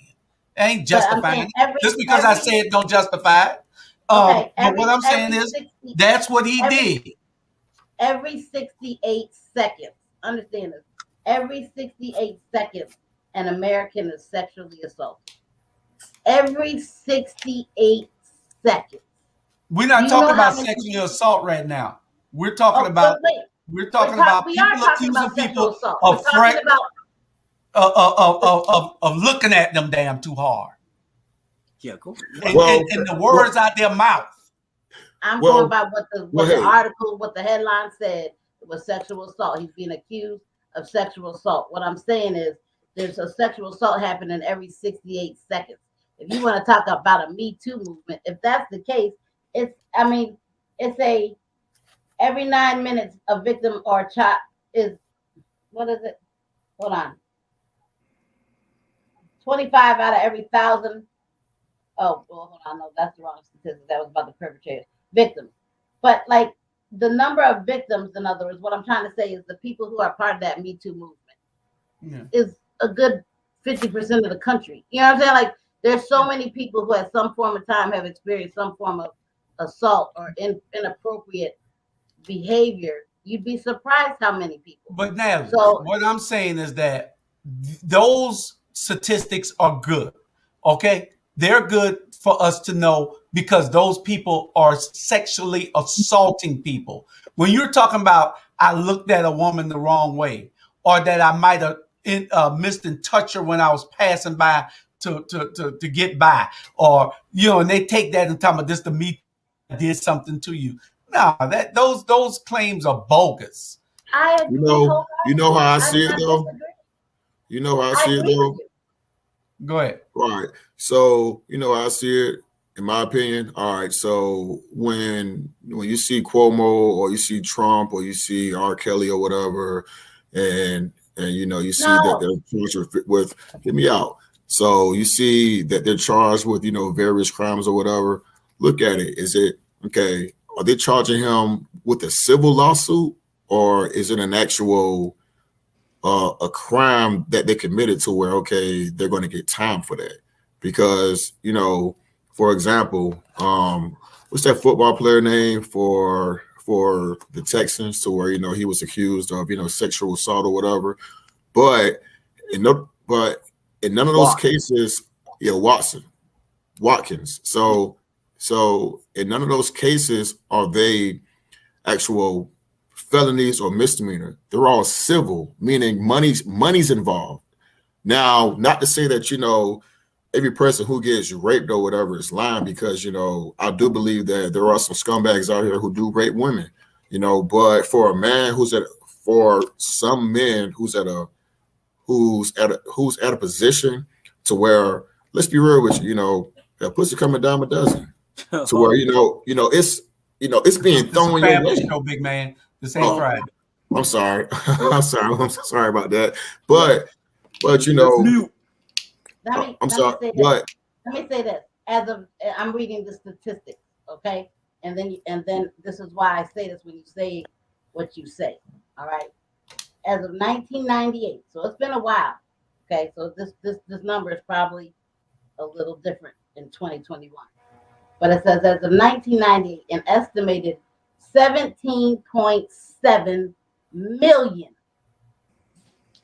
17.7 million American women have been victims of attempted or completed rape. I'm not going into all my business. We don't have a problem with that. Finish, Julius. You don't need to finish because we're not talking about rape. That's what he just was talking about. We're not talking about rape. Ain't none of these guys rape nobody. R. Kelly is a pedophile. Governor Cuomo ain't raped no damn body. Chris Cuomo ain't raped no damn body. We're not talking about rape. That's a whole other subject for another day. Category. That's another subject for another day with those stats. We're talking about the Me Too family show, remember? And these bogus ass claims for these women. Right. It's a That's family what we're show, talking remember? about right now. Hey, at the end, listen. At the end of the day, you know what? At the end of the day, is this: we already know who behind this in New York. All right, but my thing is this: how do we know that though? Listen, at the end of the day, trust me. At the end of the day, watch scandal. When you listen. Let me tell you something, big man. Let me tell you something about this so-called American goddamn it country. Let me tell you this here. Prime example with the boy in Houston, the quarterback. You didn't hear nothing. You didn't hear nothing about these rape. You didn't hear nothing about these harassment. You didn't hear nothing about this here until he decided he don't want to play for Houston no more. And the owner of the Houston football team is partnering with the Dallas Cowboys. They own these rich ass white men, and they told him, okay, so you want to leave us? Then okay, I got something for you. And then all of a sudden, they start coming out. It's who you piss off. There you go. In this country, it's what white man you piss off. Okay. You had a point now. You had a point. But at the same time, though, what if he did it, though? What if he really did? No, real talk. Okay, listen. Hear me out. Okay. So this guy in 2 years had 30 massage therapists, and they all saying the same thing. You got 30 massage therapists. I can see 4 or 5. You got 30 women doing the massage on you. Now, look, I don't know if he did it or not. Listen, but at the same time, 30 people come and big man, listen. You got 30 massage therapists. Okay, you got 30. Okay, I don't even need 4. Listen, give me 3.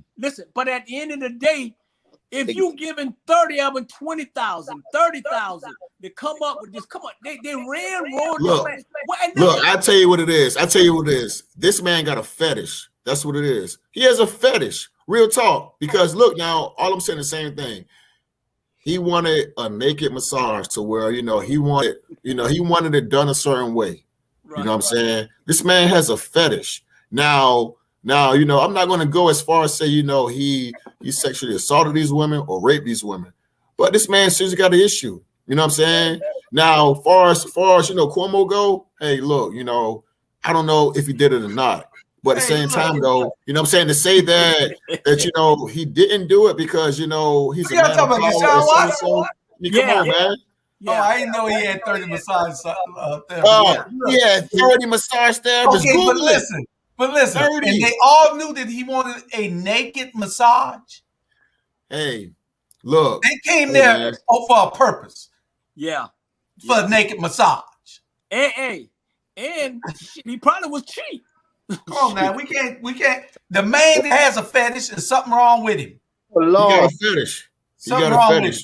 Just like something wrong with Trump, but the law should apply evenly to every damn body. Hey, Trump like to go in and look at little girls. One more thing. Hey, put that comment back one more thing. One more thing. All right. My question. All right. Here's my question. Why does everything always got to revert back to Trump? That's the same thing they did to Obama. This man went, Obama wasn't even in the White House, and they blaming him from shit 2 years later. Nah, hold the people who's in office now accountable. That's how I feel. Stop. Let's get off of him. Let's get off of him. Hold on. Huh? That's what we're talking about, because when Trump was in office, it came out that he liked to grab women in the pleat, and he felt that was okay.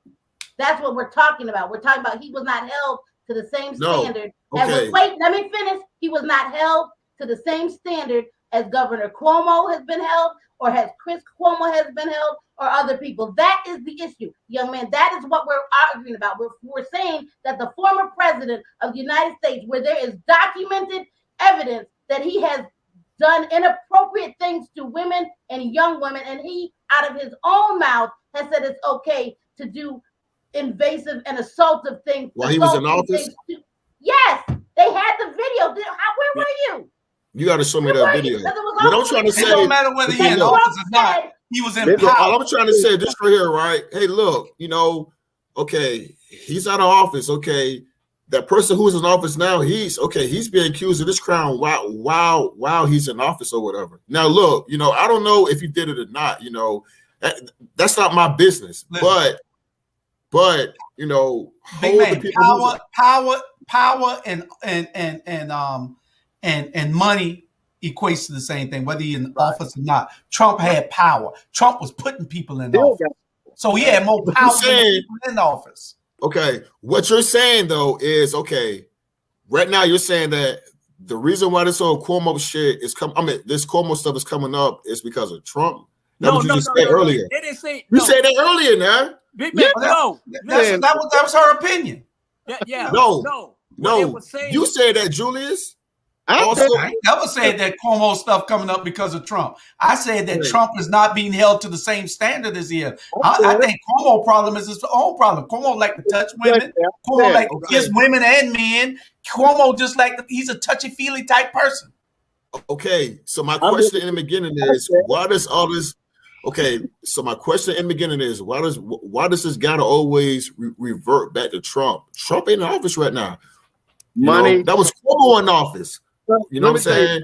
We got to have something to compare everything to. That's why this world works. When you understand how power works, and a person that understands how to use power to get what they want, it's not going to be in front of, it's like having faith. They ain't going to do it in front of you. Watch Scandal. If I want that presidency bad enough, I'm going to do everything in my power to get obstacles out of my way. And that bastard, like you heard from Natalie, he done made me look bad. He up there in New York. And guess what? Cuomo, if anything happens, I guarantee you he was going to be the next vice presidential candidate. So last time I checked, he's going to be the next presidential candidate. How about this guy, Matt Gaetz? What you say about Matt? Matt done been sleeping with 15 and 16-year-old girls, but he's still in office. But Cuomo, all he did was proposition some girls. Let me finish teaching you about power. Why in hell will he come after Kemp, his own boy? Because Kemp did not do what I told him to do. So the power I got, I'm gonna get his ass out my way. Last time I checked, NYC, that's a blue state. That ain't a red state. That's a blue state. So regardless of anything, that state ain't gonna change nothing for him. That's a blue state. That's his state, though. That ain't never going red, though. That ain't never going red. That's not true. You ain't. When the last time y'all seen NYC go red? I'm gonna tell you when the last time was, because I don't remember the last time, but I can tell you this. Exactly. You can't remember it. Let me say Robert, you muted or something. I don't know what's wrong with your thing. Let me say this. Let Natalie go then, Robert. Go ahead, Natalie. I worked in an appointed position for his father, for Mario Cuomo. That was my first job out of college. Okay, I've been in what you're talking about. I've lived it. Okay, so what I'm trying to get you to understand is that there's no way in the world that this was not an orchestrated thing. That's how politics works. It is a power thing. That's how politics works. It is a money thing. That's how politics works. Understandable.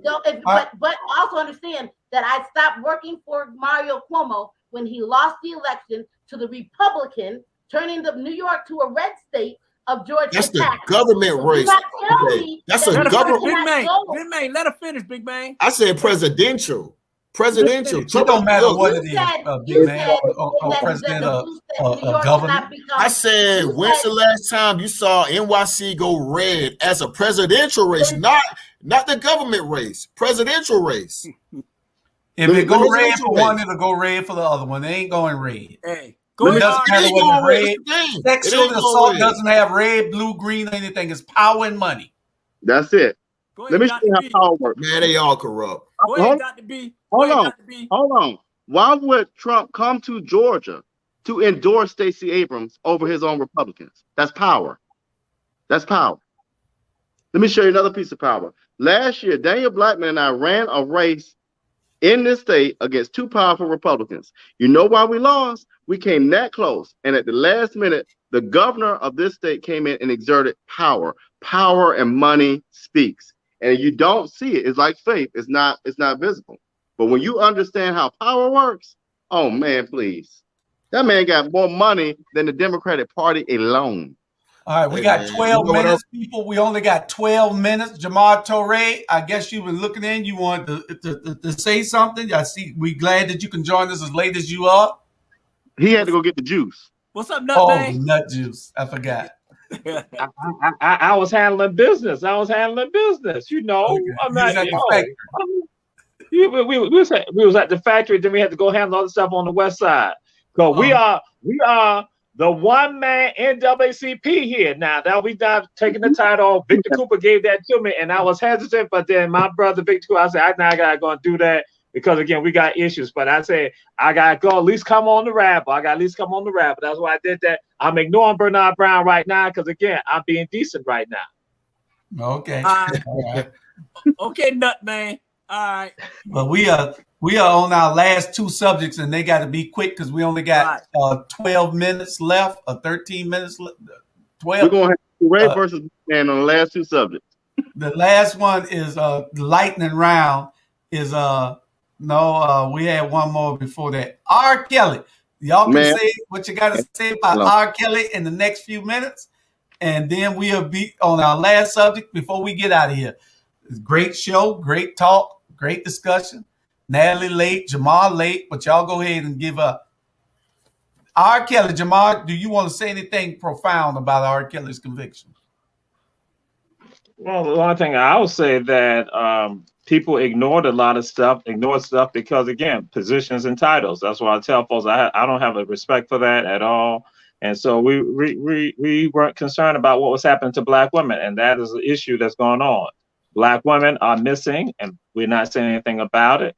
And so this trial with regard to Black women also being involved in this right here. So we got to increase the humanity and respect for Black women, not just talk about it. We need to be about it. Right. All right. Dr. Robert? Yeah, I'm with it. Teray hit it right on the head. Yeah. Okay, big man. Yeah. R. Kelly. I agree. I mean, you know, if he did it, you know, let him burn in hell and in jail. You know, you know, should somebody else go with him because he didn't do it by himself. Yeah. You had his little handlers bringing these young girls to him, and they knew what was going on. So, you know, it's more than R. Kelly that's guilty. You know what? Is R. Kelly, is the people that brought these girls to R. Kelly, is the girls' parents, that some of them know about it. You know what I'm saying? It's everybody need to be in a box and cat their ass right there where he's going, because there's a lot of people was involved. Period. At the end of the day, I got a question for the men out here, right? Whenever you meet a girl, let's say, okay, you meet a girl in the club or whatever, you know, she got a banging body, pretty face or whatever. Is the first thing you ask, hey, how old are you?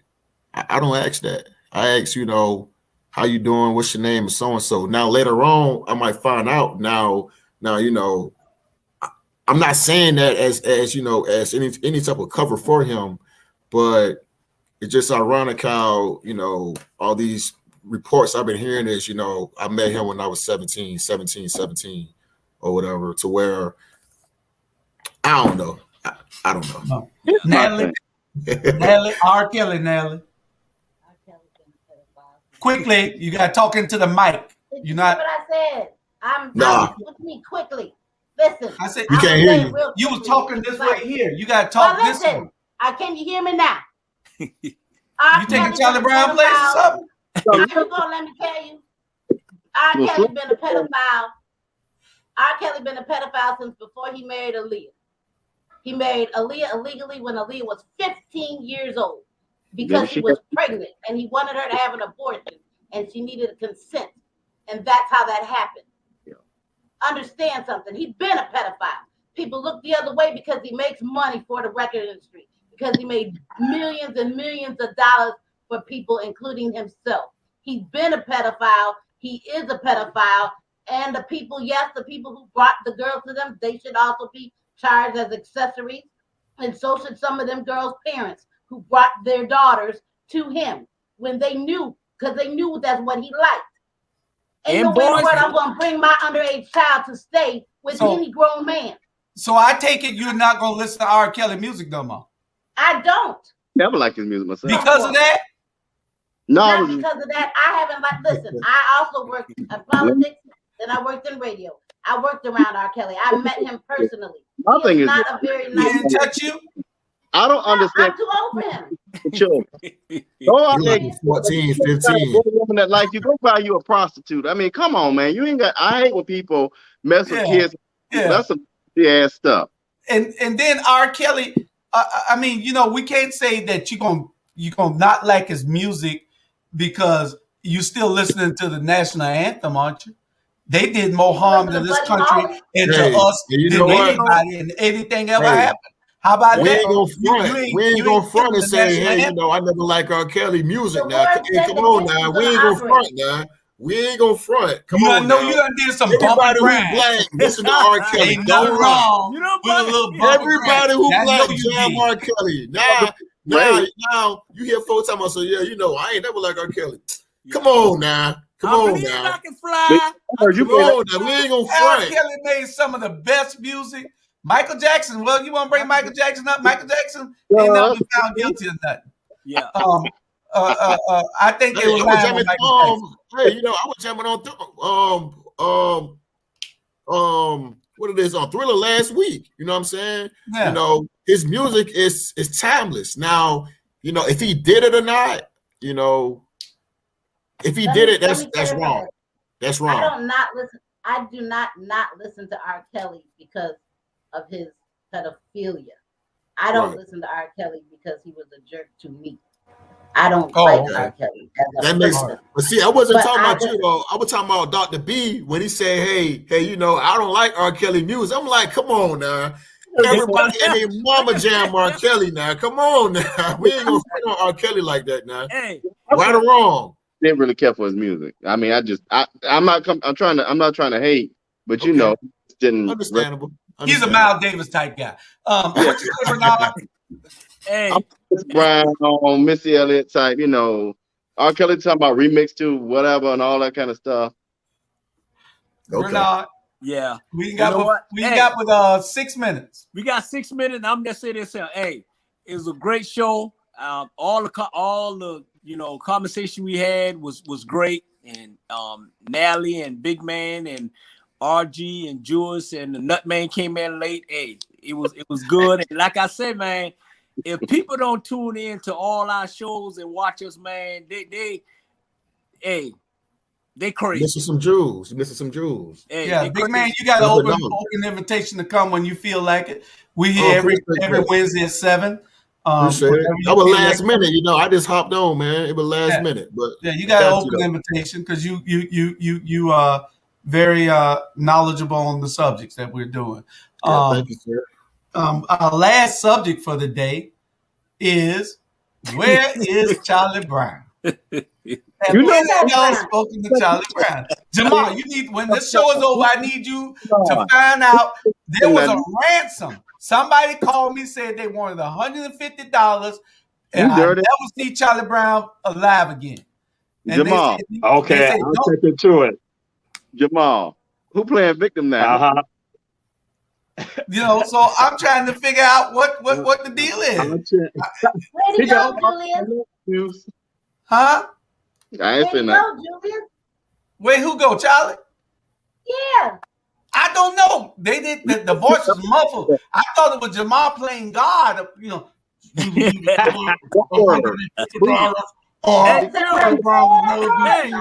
So I'm wondering who the hell is that? I said, where should I leave the $150? They told me to take it to 54 and Waters and leave it in the phone booth.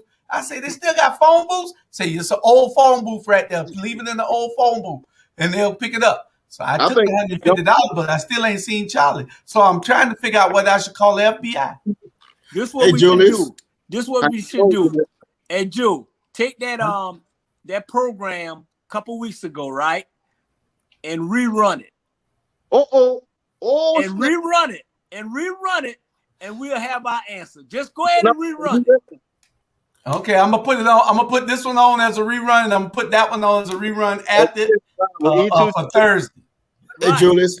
Hey, so I got a question for you, Julius. Yes, sir. Gotta make it quick. All right, quick. All right, two things real quick. All right. Last show, I said my best friend wasn't my wife, right? I apologize for that because actually she is, you know. And, give me right because you know, y'all saying, hey, you was like, hey, you know, you messing up, dog. But you know what though? You're right. I did mess up. She is my best friend. That's my heart. But secondly, you know, I didn't know that you was running for mayor. I didn't know that, man. I didn't know that. You was broke that night because that was up the whole time. But you do know that there's 11 different shows on this platform, right? They come on every single day of the week. And we got 4 or 5 new shows coming in the next couple of weeks. So you mixing America After Dark with the Rabble. So these are totally different shows. I don't know. Yeah, they're all different. We're the same people, though, right? It's the same people. No, it's 11 different shows with all different kinds of. Hey, man, show me the and then apologize on my show. Okay, that's what I'm gonna do. Hey, I'm gonna come on here on Friday. And I'm gonna make an apology to my wife. You know, I apologize. Okay, go apologize to her right there too. Jamal, all behind Jamal and Bernard, they get you in trouble every week. You ain't lying. Shit, I had to go home behind that shit, you know. I told you. Jamal, come on, we got 1 minute, y'all. We got 1 minute. I'm gonna get you in trouble for real.